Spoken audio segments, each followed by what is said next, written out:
Yeah, awesome. Hello, everyone. Welcome to Better Nutrition Program. I'm dietitian Ashley Koff, and I'm really excited about this conversation tonight.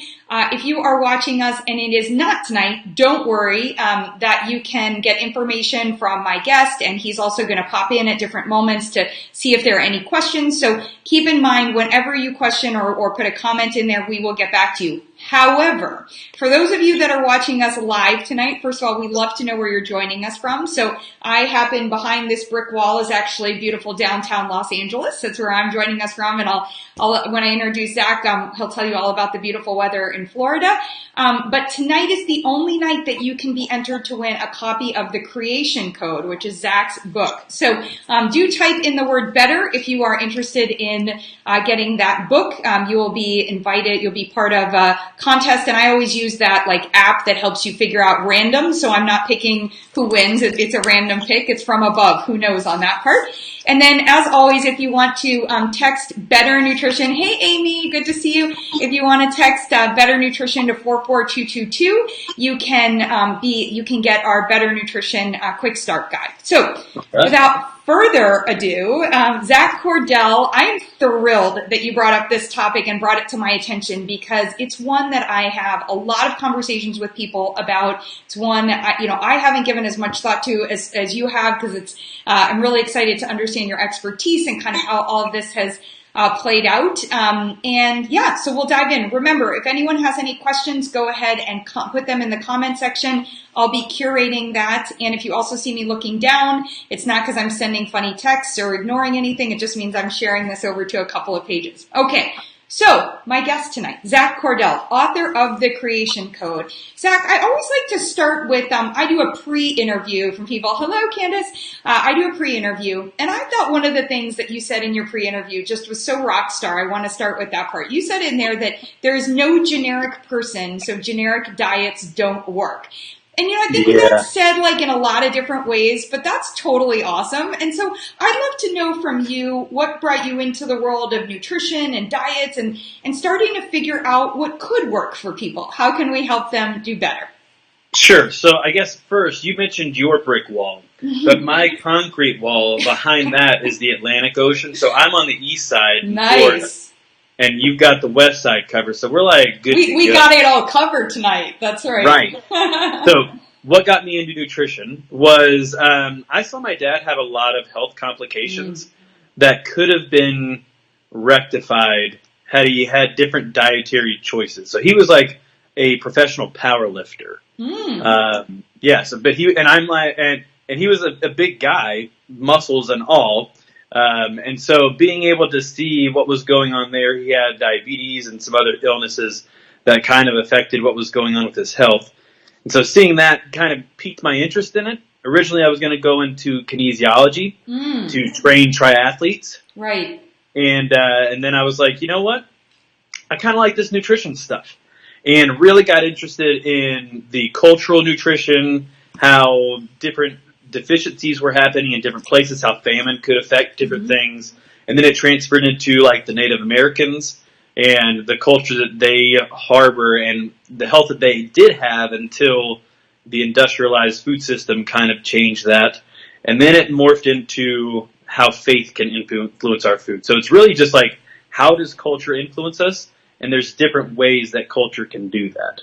So let's start in that space, because I think when we talk about culture, and then I'll certainly have you talk about I like to get into the lexicon of different experts, because I think one of the things today that happens is people are talking about things and we're not all thinking the same word means the same thing, etc. Right. So let's start with culture and sort of define what you would mean by culture, and then we'll move into the faith part. Sure. So in my understanding, and I appreciate you like wanting to make that clarification, the culture is what it is that you have lived up to this point that influences how you see the world and how you behave.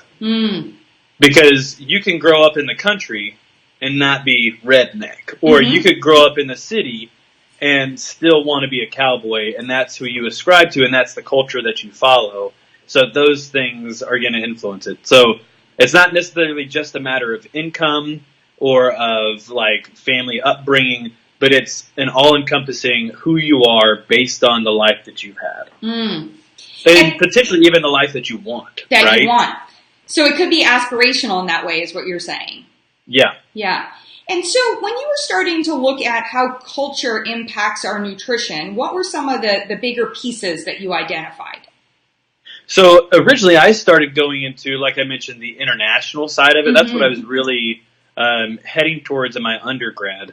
And I was even doing research with immigrants from Africa that had moved to North Carolina and looking at some of their dietary behaviors. And a lot of them had come from agricultural settings, right? And so they knew how to grow things, but now they're in a new growing environment and they have an industrialized food system where they can pick up food from anywhere. They don't know how to use an oven, and they're just using it as another shelf in their kitchen. And so that is another thing where, like, you don't understand the new culture that you're in. So that's still going to influence what you do. Yeah. I think that's so powerful because, you know, when I was training in Los Angeles, for example, we had a lot of Mexican Americans and they were seeing health issues that were not at all common to them in Mexico. And I think that issue was one of the things that, in fact, I remember seeing kids who were saying, you know, well, my grandma tells me to have this cactus, you know, the nopales. And I'm like, you should. Great for your blood sugar, right? And it's like here, Mexican food is often thought of as unhealthy, but it's just really what we've done to that cuisine here is to your point. Right. And whenever I talk to people, so to your point, there's research that shows whenever people assimilate to American culture, if they're coming from other locations, they have a higher likelihood of getting lifestyle diseases, whether that's type 2 or diabetes or heart disease. Any of those issues are more likely to happen whenever they adopt the American lifestyle. If they keep their traditional diet, then the risk is lower than most Americans. It's so fascinating on that part, right? Because if we look at historically why people came to America, they were coming to escape a lot of disease and lack of, right? And coming here. And so I don't think historically that was a common. So would you say that sort of happened around the timing, like around industrialization, as the food supply was more industrialized? Yeah, that would probably be part of it. Yeah. I think just in today's society, the research that I saw, I can't remember how many years back it covered, but it was just referring to not just even African immigrants, but people from Asian descent that have moved over here as well. They just have a higher likelihood of developing those diseases. Wow. So let's move into faith. You know, I think that this is just so huge. I remember, again, I was in Los Angeles at the time. I was practiced here for about 15 years, so a lot of my themes are there. And I remember working with a group of Orthodox Jewish boys, and really having to talk about how, you know, the nuances of Shabbat or not getting in the car, or, you know, just some of the things that they were doing and were not doing, how there were still better choices, you know, and that in the name of religion or in the name of faith. And I'd like to sort of pull those two apart for a moment. We need to make sure that we're not perpetuating unhealthy behaviors in that part. So let's start with, we titled this Nutrition and Faith. So for you, when you started to look at faith, what were you really thinking about with faith and how it impacted nutrition? So I grew up in the Church of Jesus Christ of Latter-day Saints, and I actually have a podcast called The Latter-day Saint Nutritionist, where I talk about food, faith, and science. And so I was really aiming it towards the idea that within the Latter-day Saint culture, there are certain things that happen, whether you have a bigger family or maybe money may be tighter, and so you're making a lot of casserole dishes, or there's just traditional foods that you are going to have. Those things really can impact your health. And within most faiths, there is a law of health, right? Whether that is kosher or halal, or whether you are Greek Orthodox, or you're Catholic and alcohol has a role in it. So every faith has a role that food will play. And so it's really just interesting to me that we haven't necessarily looked at faith as a culture influencer, even though it's ingrained in everything that you do. Growing up in North Carolina, people would go to church, and then right after they would go to church, they'd go out to eat, right? And it was like Sunday brunch or Sunday afternoon. Everybody's family gets together, and you have a big potluck. And, you know, Aunt Hilda's got to bring her fried chicken, and it's like off the chains. But telling Aunt Hilda not to make her fried chicken is like a family disgrace. Like, you can't do that to her. And so faith influences a lot of what people do. But in nutrition, we don't necessarily talk about it because we would rather talk about poop than we would talk about somebody's belief system. Right. Well, and it can feel challenging as a practitioner to engage in somebody's belief system. It's not really actually something that as dietitians we've been trained to talk about. So I think that there might be a component of that. That's why I definitely recommend people read your book to get it, to feel a level of comfort. You don't have to, in the same way you don't have to share the disease or the pathway with somebody of what you're treating them with, you don't have to share. But I think that underlying piece is really important. I remember when Rick Warren and Dr. Hyman and their book, The Daniel Plan, came out, and it was really looking at how a massive church community could come together around the notion of health and really supporting each other. But I do think too often it's the opposite side, right? Yeah. I was watching, I can't remember what it was, but the gentleman was talking about, he was a pastor, and he was hosting a funeral for somebody in their church family. And at the funeral, they have the party afterwards, and everybody's there eating food at the wake. And he looks around at the food, and he's like, "We're just planning our next funeral." And in some cultures, like in the LDS culture, there's literally a food called funeral potatoes. Now, I'm not knocking funeral potatoes, okay? I'm just saying, like, we have a set of comfort foods that may not lend itself to health. Yeah. So let's talk a little bit about how you started to put that together in terms of with the creation code. And just a reminder, everyone, I'm joined here by Zach Cordell in Florida, and he is the author of the Creation Code. And in terms of what we're talking about here is we're talking about nutrition and faith. And I think a really good way to frame it is your faith and your faith community can be supporters. They can be better health enablers, or they can actually be your faith and your community of faith can actually be detracting from your better health initiative. So we're trying to help you get on that better path, right? Yeah. Yes, that's the hope, right? Yeah. And so you asked about the book, The Creation Code. And the idea behind the Creation Code is that, and this is kind of the theme with a lot of things that I do, is that you're very vulnerable in a faith-like setting, right? There are things where you're like, I don't know if I can do this, but I'm going to put it up to a higher being to assist me to accomplish these things, right? Or you think, I'm going through a very hard time and I need somebody to be there that's going to understand what it's like, and so you pray about it. And so all of that has to do with vulnerability, but I feel like whenever you're setting goals, there are lessons that you can learn from the scriptures that help you to establish that. And some people need to receive the same message potentially through a different medium, right? So the idea behind the Creation Code is it goes through the 7 days of the creative period of the earth from the biblical account or even from the Torah, right?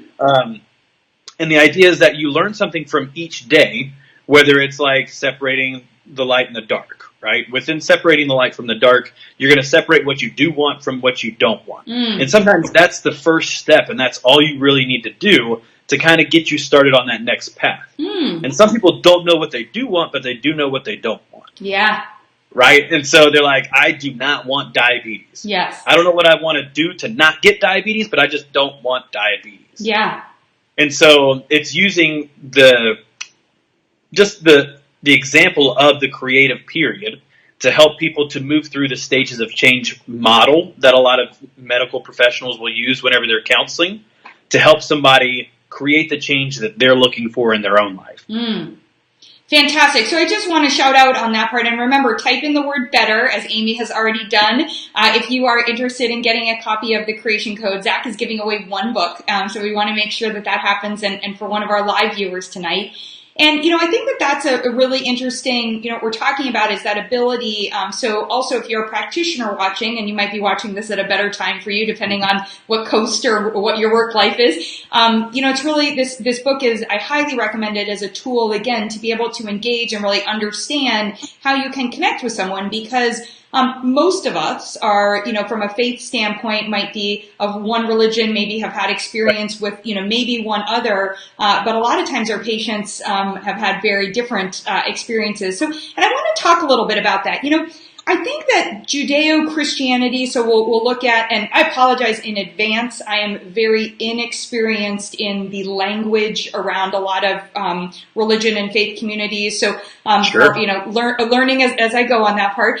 But it's interesting to me when I think about religions and faith or communities of faith that have really focused in on health. I think about whether it's Buddhism and fasting, or I think about, there are plenty of religions that have fasting as a part of it, including Judeo-Christianity, and from a background, or, communities that say like, Seventh-day Adventists, where it's vegan, right. and, on that part. And so it's interesting to me, and somebody said to me, they're like, oh, well, Jesus was just always drinking wine. And I was like, I think we're missing messages here. So, let's go through and kind of, and again, these are jokes and conversations I've had with people as I've tried to sort of learn about that piece. So when you think about different faiths, and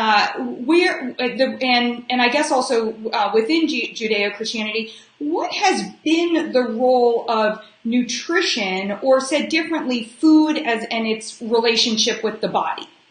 Yeah. So actually, before we get into that, Ashley, do you mind if I ask some of the listeners to comment on what some of their religious beliefs are around food? So like, what is it that in your belief system is going to influence what you eat? Whether it's you don't eat pork, or you drink wine, or you are potentially going to have like specific dishes at specific times of the year, or you don't eat at specific times of the year, and why? Because I think that would be interesting for a lot of people to see that food can truly influence what you're doing, and it may be something that you're not considering about how that could influence it. That's such a great, so please share with us. We would love to, anything that you do and don't do, we would love to hear that. It's funny that you mentioned that. I was saying to somebody the other day, and they were talking about Yom Kippur and it being a day of fasting. And somebody said, who knew that Yom Kippur could be so trendy in this whole era of fasting? And I was like, well, I think it really brings something up, because these days there are, like somebody sent me the Prolon kit for fasting. It's a 5-day fast. It's actually just very low calorie, so you are taking certain things in. But you could be fasting, but for my understanding with Yom Kippur is that you're in temple, you're accounting for your sins, you're taking time away from the rest of everything else that you're doing. And a lot of people today are fasting and showing up at work and still on their email, and that kind of a thing. So I think that's really interesting too. Yeah, so a lot of things that we take into account is we're like, well, in the past, they used to do this, this, and this. And it's the same thing with the Mediterranean diet, where we're like, oh, in the Mediterranean diet, they use olive oil, so we're going to use it on everything, and now we're going to be healthy. But that's not necessarily how it works. And like you said, there are things that we do because in the past they've done it, but it was a different environment, in a different setting. So like manna is a good example. Right? So like whenever the children of Israel were leaving Egypt, like the Lord provided manna for them every single day. And so that is part of the customs that certain faiths will use whenever they use unleavened bread, right? Or certain types of feast or fast that they will participate in. Those events that happened in their past, whether they ascribe to that faith system or just that is the culture of their family, those things influence what they're going to do. But in terms of asking about how it can affect our bodies, I'm actually working on a different book in terms of talking about how we view our bodies and how in the past it wasn't the same way. And one of the things that I bring up is that, do you think that Christ was an apple or a pear? Right? How did he store his adipose tissue? Because in the nutrition world, and even like in the fitness world, they'll talk about if you store your weight up top in your abdomen, then you're more likely to be an apple because you're top heavy, right? But you're a pear if you have your weight down in the derriere region and the legs and everything. But I joke about that is like, was Christ an apple or a pear? And then I mentioned that I don't think that he thought about it because he had more important things to do. Right? So in our society, we have a lot more time and a lot more availability of information where we start to hyper-focus on different things because we have it available to us. Whereas in the past, you had to work all day long and you didn't have the opportunity to sit down and think, you know what, I should be going to the gym more. Or, you know what? I really should start to try out this quinoa stuff. Yeah, that's right. Because they'd never heard of quinoa unless they lived in the region where it was grown. Right. So our faith and the belief system that we have about food has a huge role on what we do. Yeah. The other thing that I like to point out is that depending on your belief system, you can believe that your body is a gift from God, right? Or you can believe that your body is the enemy to what is holy. And so whether you believe it's a gift or whether you believe it's the enemy, like that is the bane of your existence and that is what is going to make you fall short of becoming perfect. That's going to shape how you view your health.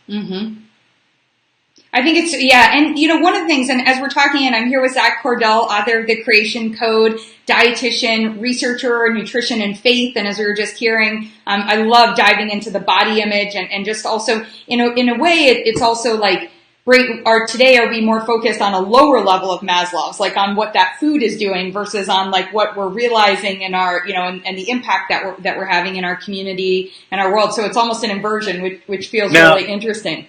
But can you explain Maslow's? Oh, the hierarchy of needs. Right. So yes, in terms of looking at, one might think that we want to, you know, at the top of the pyramid would be elevating ourselves and thinking about our emotional state and our contribution to the world and how we'll be remembered and these pieces. Whereas the base is really like, do I actually have shelter? Do I have food? Do I have water? It's interesting as I'm hearing you because in an interesting way today, despite so many of us being fortunate and having those things, we are actually bringing like the focus on some of the nutrition pieces and the fitness pieces. We're bringing ourselves down versus elevating ourselves up. Is that fair?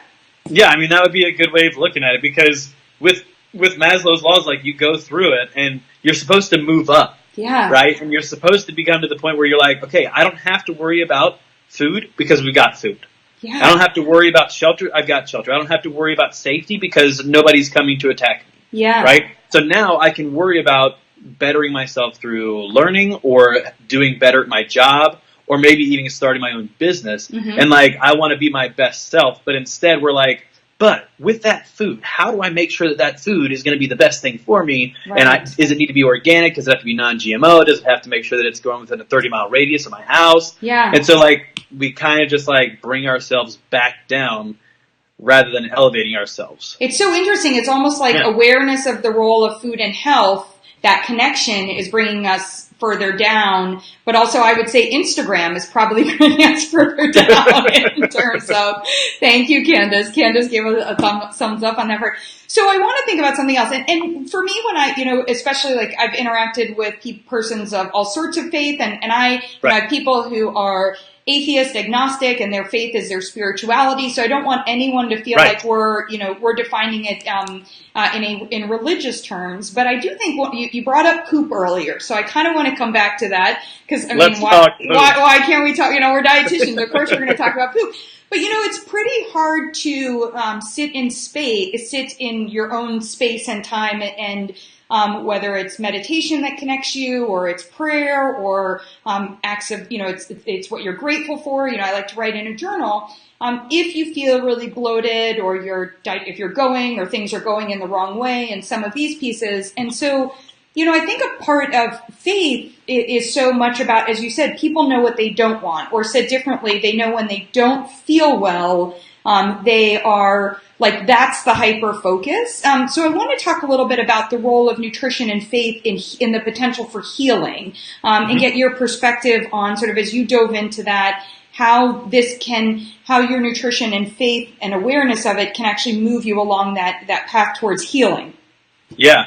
So, I'll take a roundabout way to answer that one. Good. So, because you have to approach it again, understanding, and I'm so glad that you pointed out that faith is not necessarily going to a church building, but it is your belief system, whether that is like your belief system in Mother Earth or an energy source, or just that there is something, but you don't know what that something is, right? Or if you have a very specific set of rules that you follow because you feel that is the right way. Regardless, that is faith. Okay? But to answer your question about how you can use those things, and how it changes the way that you approach it. Coming back to the body image and how you approach food, if you believe that you are going to have a body forever, that could change how you feel about your body, rather than if you feel like you're just going to turn into dust and then that's it and there's nothing else, right? So understanding where somebody is coming from can help you to like best give them the advice that they need to understand it. And a lot of times as dietitians, you don't want to bring up nutrition because, like you said, you don't know everything about somebody's personal beliefs. But I feel like one of the most beneficial things whenever you're working with somebody is that you let them know that you're human and that you're not like trying to look down on them to show them that you're better. So if somebody's faith is something that is very personal to them, you can ask them about it and they can say like, it doesn't affect what I eat at all. Or they could say, well, yeah, I have never thought about it, but in terms of like my body, I believe that I'm fated to get whatever it is, and whatever it is just how it's going to be. So I'm going to get cancer, and that's just how it is because that's how life is. Or you could have the people that believe that cancer is just part of mortality, but they believe that the human spirit can overcome that.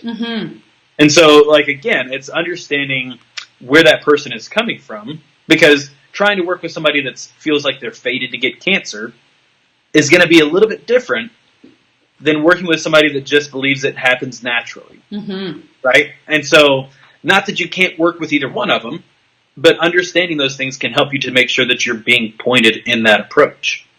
That's so powerful. You know, you just added something to my intake form, which, by the way, has not changed in 15 years. So I want you to understand the impact that, because I've always asked people what makes you laugh. So I love to engage, like I love humor, and I love, I asked you, that, and you had The Office and Rocket Man, your kids, and when they talk to each other. And so it's like, when I know that, I can pop in and be like, hey, when your kids are talking to each other, we can connect, right? Right. But I think it's really important to, and for practitioners listening, and again, practitioners, you could be a fitness professional, certainly a mental health professional, et cetera. But I think it's important to share. And for those of us that are not practitioners and we're talking about engaging the services of someone to help us on our healing path, it's going to be really important that you communicate that piece. And I want to bring that up for another powerful reason. So I think, Zach, you'd have some great insights on that. One of the challenges is, while on the one hand, we tend to, there are a lot of communities of faith where family is all of the same faith, and there are a lot that isn't, or their interpretation or their experience with faith is different, and their belief. Somebody, to your point about cancer, may feel that they're fated to have cancer because their parent had cancer, but their parent may have never felt fated or felt that this was even something horrible to go through, but this is part of their mortality, right? And so in a similar way that, you can have a vegan living with a meat eater and there can be some inherent challenges. Let's talk a little bit about the role of how faith, persons of different faith, or just your personal interpretation of faith can actually, tips for engaging around that notion so that you can get more help from a healing standpoint if you're looking for that, but also support from your community. Yeah, that's an interesting, I like that. I think a big part of it, honestly, is recognizing that we're all humans, right? I think that certain cultures believe that doctors are like, they know everything and they're perfect. And so they go into a doctor and they don't want to ask anything because they feel like they would be dishonoring them or not respecting them in a way that they should. But at the same time, they don't get the information that they need. So I'm a big proponent of making sure that people will be willing to ask the questions that they have questions about to their medical professionals so they really understand what's going on. But to your question about like people of different belief systems living with one another and cohabitating, reacting to one another, I think that it's important for you to be willing to share what is personal to you. For instance, just the other day, I had a student come in and she was like, you know what? This is my 5th pregnancy, and every single time I've had a midwife and I've had a doula, and everything's gone well, but this time, I don't feel comfortable about it. And I told her, I was like, look, I'm not going to tell you what to do. Because this is just a student, I don't know everything that's going on. Right. And I said, but honestly, I'm a person that believes in a higher power. Mm-hmm. And so I believe that if you don't feel comfortable about it, then there may be some merits to maybe questioning what you're doing. Not to say not to do it, Mm-hmm. but if you just know you're always nervous, that's different than if something this time is like really unsettling. Mm-hmm. Right? And so being able to share that without like pushing it on somebody, but just in a respectful way where it's like, you know what, we're all different, we believe different things, but this is something that's personal to me and that I've used in the past. So that's just something that you can take with a grain of salt. And if they don't listen, I mean, that's somebody's own prerogative, right? Mm-hmm. They can choose to do whatever it is they want. It's like your friend that like asks if they should break up with their friend, and you're like, yeah, that person's horrible. but at the same time, it's their choice. Right. Right? But you have your own reasoning behind it. Yeah. And you're getting an epic amount of hearts going up the screen. So, I think everyone can relate to that friend and that piece. So, gosh, I could talk about this all day. I have a feeling we're going to, and I'm very excited about you and having you back in the future, and especially as you go down this path with this other book, because I really want to know, was Jesus an apple or a pear? So you'll keep me posted. But sure. I think, one of the things, or these days, a celery stalk, because that's the new, like, everybody is like, oh, are you, celery all the time. Yeah, so I haven't heard about celery. I'm like, and some people think they're a banana. But celery's even better. That's celery. So, yes. So, as we go into that space, I want to talk a little bit about the role of science versus faith, because, there are so many times where I wish that I was just in line to get paid for the research study, right? Like, I don't even need to do it, but, there was a large-scale research study that was conducted, thousands of individuals that demonstrated the role of faith. Again, not any one particular faith, but the role of faith in healing. And one of the challenges that we often encounter, especially as you mentioned in the medical community. So I am the daughter of a surgeon, and also my older brother and his wife are both medical professionals. And sometimes, so you're like really surrounded. Yeah, totally. And sometimes, and I'm like the woo-woo one in the family. It's like, even though I have a medical license, so, it's considered. But, sometimes the role of faith is discounted, in that space. And so I think one of the pieces I'm hearing from you is try to identify a practitioner that allows you to express your faith. I think that I was definitely taking that away.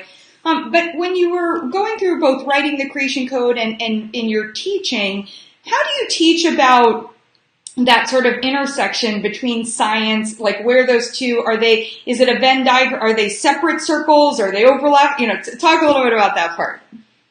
Ooh, that's a big question, right? I mean, because some people think that they can't coexist. Mm-hmm. It's either you believe in science or you believe in faith, but you don't believe in both. Right. But at the same time, if to quote the Santa Claus, if seeing is believing or believing is seeing, right? Which one is it? Because you don't necessarily see how the medicine works in your body, but you can see the results of it, right? So we all are going to have faith or the belief in things that you can't see in something, whether it's the gas pedal in your car or it's that somebody else is going to stop at that stoplight like they're supposed to. We all have faith in something. And so I'm not like telling the practitioners that they should jump on the bandwagon and they need to start going to church. If they want to, that's their choice, right?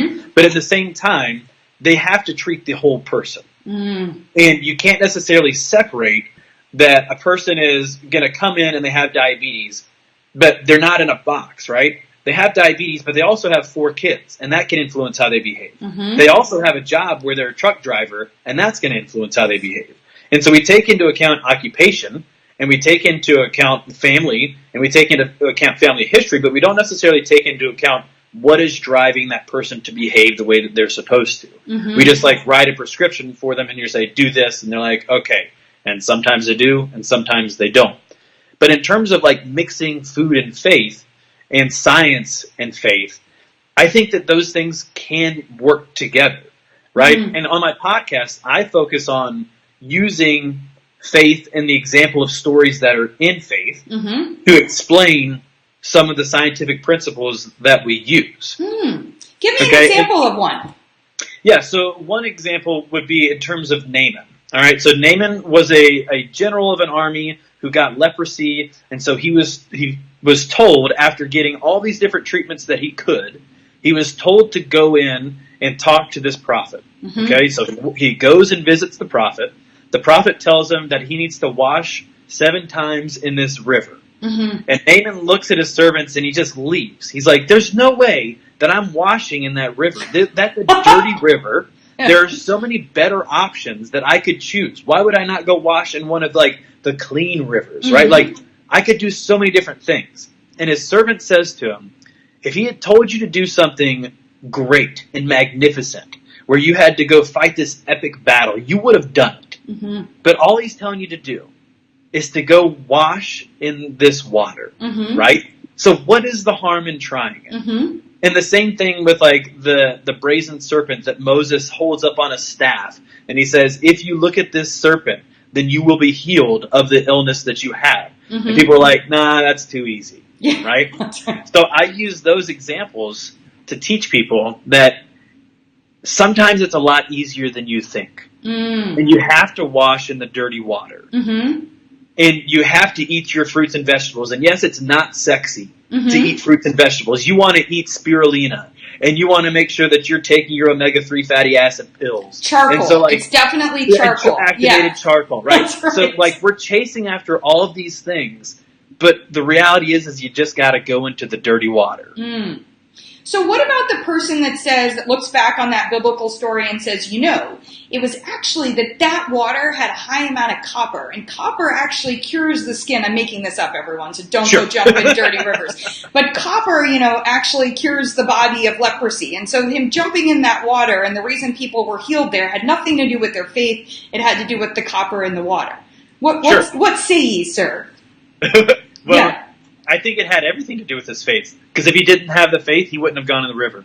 So that copper still wouldn't have touched him. Yeah.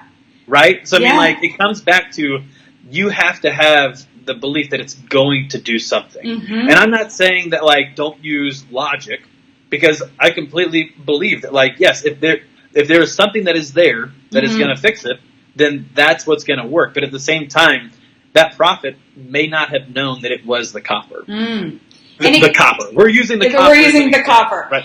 And it could be that perhaps your faith is what leads the horse to the water. Right. And or that says hey, I'm going to drink. So, and I think again, that's where I come back to. And in closing, I think it's really that notion of community where, right. I think too much about this whole healing process, as I've observed with patients now for 20 years is, whether it's something about willpower or your ability to do something, or the diabetic should have 15 grams of carbohydrate, that we create these very, black and white, or as I opened with you, or you said there's no generic person, so there isn't a generic diet, right. that having faith in something, in someone, in some entity, in that space, can be just super powerful in your health and your nutrition, to allow you to make the choices that really resonate. So it's about, your faith is about making those choices that resonate with yourself. Is that am I sort of capturing it?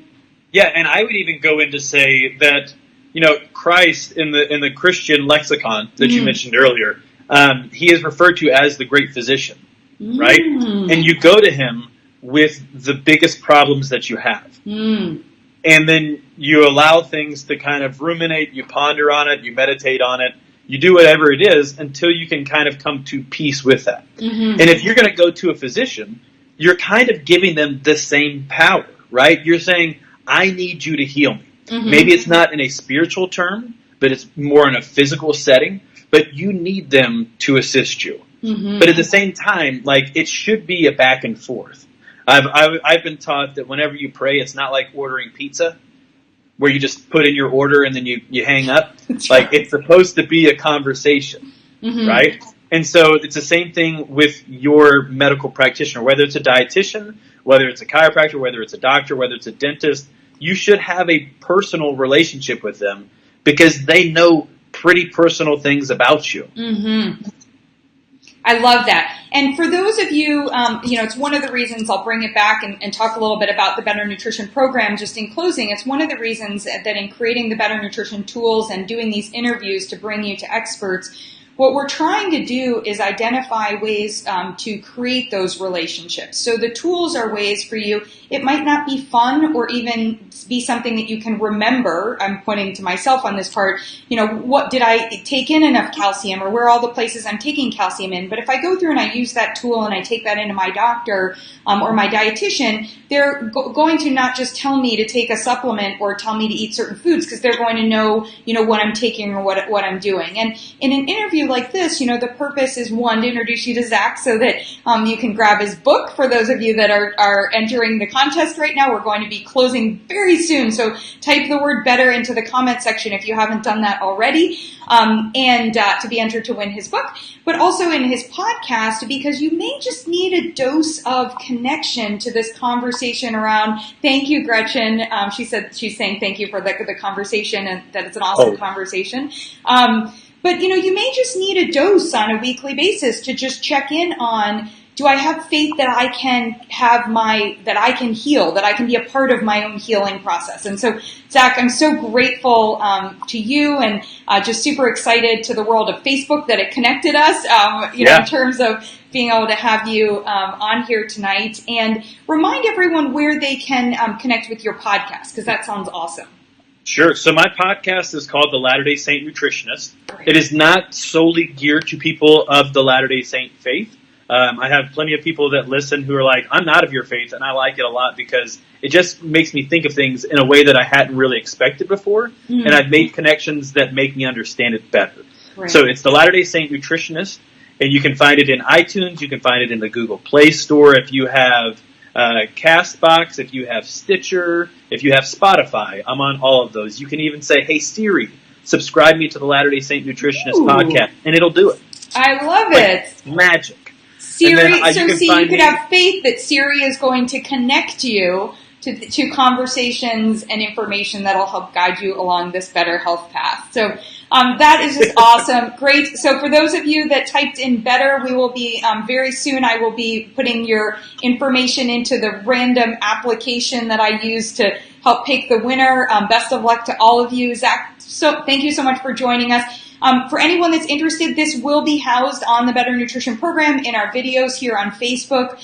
We also, at the Better Nutrition Program on YouTube, have all of our different expert interviews. I'll be sharing the link with Zach. So if you know somebody who maybe could benefit from having a little bit of an opening to this conversation, please do share that. We do this because we love being able to introduce the topic to you and help. I just think personally it's an amazing opportunity to connect with somebody and help them maybe find a way, as Zach was saying earlier in the conversation, to help themselves by connecting to this around their faith. So thank you so much, Zach. No problem. Thank you for having me on. Wonderful. All right, everybody, have a great night, and I hope you have a wonderful week. Take care.